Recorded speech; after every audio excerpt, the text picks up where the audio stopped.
The reason most men past 50 walk away from promising moments without realizing what just happened has nothing to do with being oblivious or out of touch. It has to do with the fact that the signals themselves look completely different now. There will be no giggling, no obvious flirtatious gestures, no unmistakable declarations. What there will be instead is a question. A soft, seemingly offhand question that sounds like casual conversation, but is actually an open door. If that door goes unrecognized, it closes without drama, without any indication that anything was missed. She assumes he was not interested. He walks away thinking the conversation went well. Nobody says anything wrong. The problem is that what needed to be said never got said, because the invitation underneath the question went unheard. That is what this is really about. Those quiet, easily overlooked moments when a woman is reaching toward something, just not in the way most men have been conditioned to look for. The first question, and one of the most commonly misread, is some version of, "How old are you, really?" On the surface, it sounds light, even playful. But when a woman leans in and asks that, she has no interest in the number itself. She already has a rough idea. What she is actually asking is how a man relates to his own age, whether he carries it like a weight he is embarrassed by or like something that has added depth and dimension to who he is. If the response is deflection, self-deprecating humor, or anything that suggests discomfort with the question, she notices, because she was not asking for a birth year. She was asking for confidence. A man who responds with something like, "Old enough to know what actually matters," or who simply smiles and owns the question without flinching, is communicating something that has nothing to do with age and everything to do with how settled he is in himself. That quality is magnetic in a way that youth simply cannot replicate. There is a story worth sharing here. A man, sharp and stylish at 64, met a woman at a jazz lounge. The conversation was easy, the energy was good, and then she leaned in and asked it. He tried to be clever and deflected with, "Too old for you." She laughed, but it was the wrong kind of laugh. The warmth in the room cooled almost immediately. Later, sitting with what had happened, he understood that she had not been asking a trick question. She had been opening a door, and his answer had closed it. When a woman asks how old you really are, she is already leaning toward yes. The only question is how the answer lands. The next question sounds nosier than it is. "Why aren't you married?" Heard without context, it can feel like an interrogation. It is not. What it actually is curiosity with something deeper running underneath it. She wants to understand whether there is room in this man's life for real connection, whether he is emotionally present or still closed off behind whatever came before. Where men tend to go wrong here is in one of two directions. Either they open the door too wide and pour out the entire history of their romantic life, or they shut it entirely with something bitter and final. Neither response tells her what she actually wants to know. She is not asking whether the past was painful. She is asking whether the present is open. An answer that is grounded, honest, and forward-looking does the work. Something that communicates life has moved in many directions, but there is genuine space now for something real.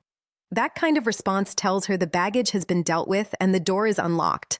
One man, gentle and quietly capable at 67, met a woman through a community garden. They talked easily over weeks, starting with practical things, working their way toward warmer territory. Then one afternoon, she asked him softly why he had never married. He stumbled, said something vague about things not working out, and left it there. The following week, she did not come back. He realized later, when he thought it through, that she had not been asking out of nosiness. She had been asking because she was already thinking about the two of them. That is how these questions operate. They are light on the surface and carry real weight underneath. Then comes a question that tends to land differently, depending on who is asking it. Do you date younger women? Some men treat it as a compliment and puff up accordingly. Others get self-conscious and start hedging.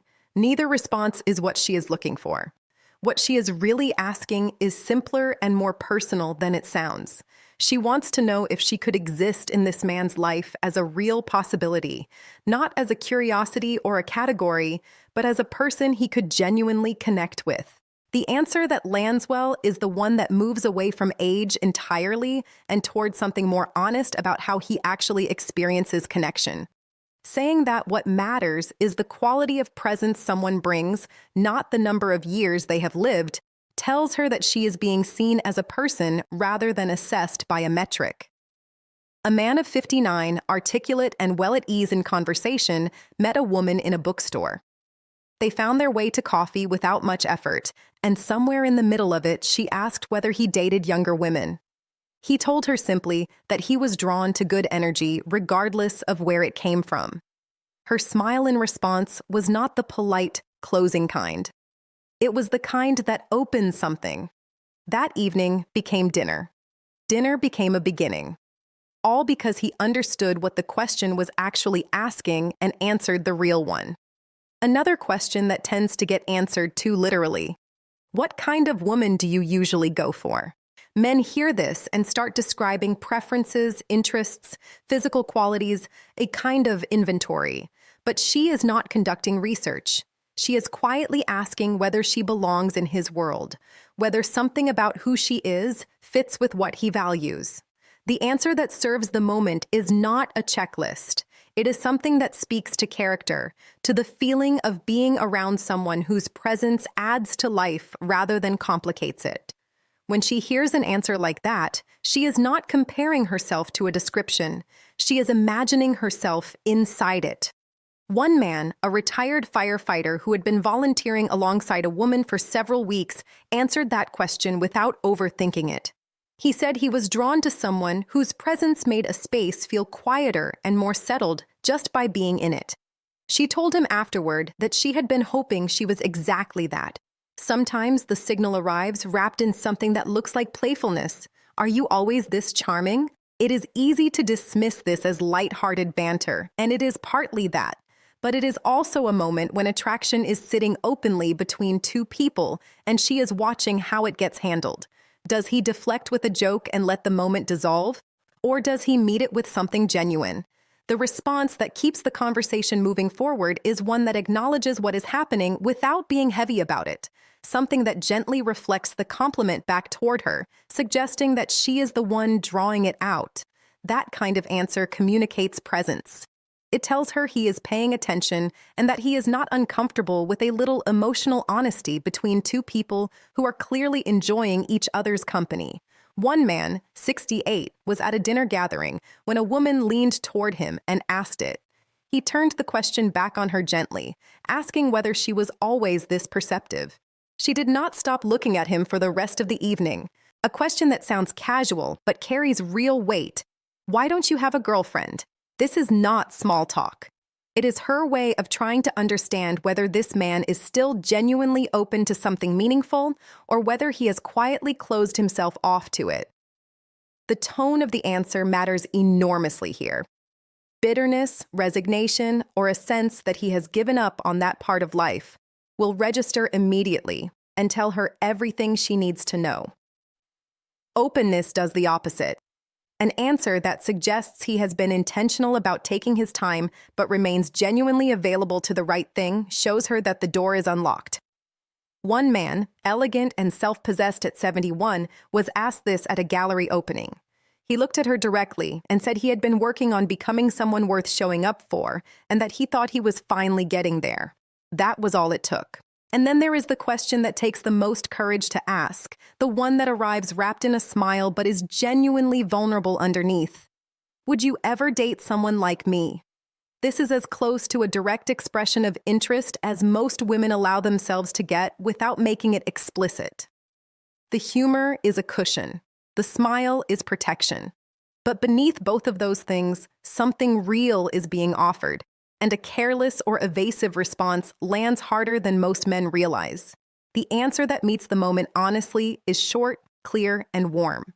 Something that says yes without hesitation and without turning it into a performance.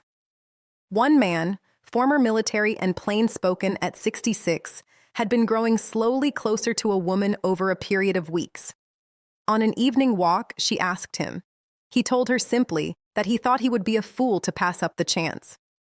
She reached for his hand, and they kept walking. That is what it looks like to meet a moment with exactly the right amount of honesty.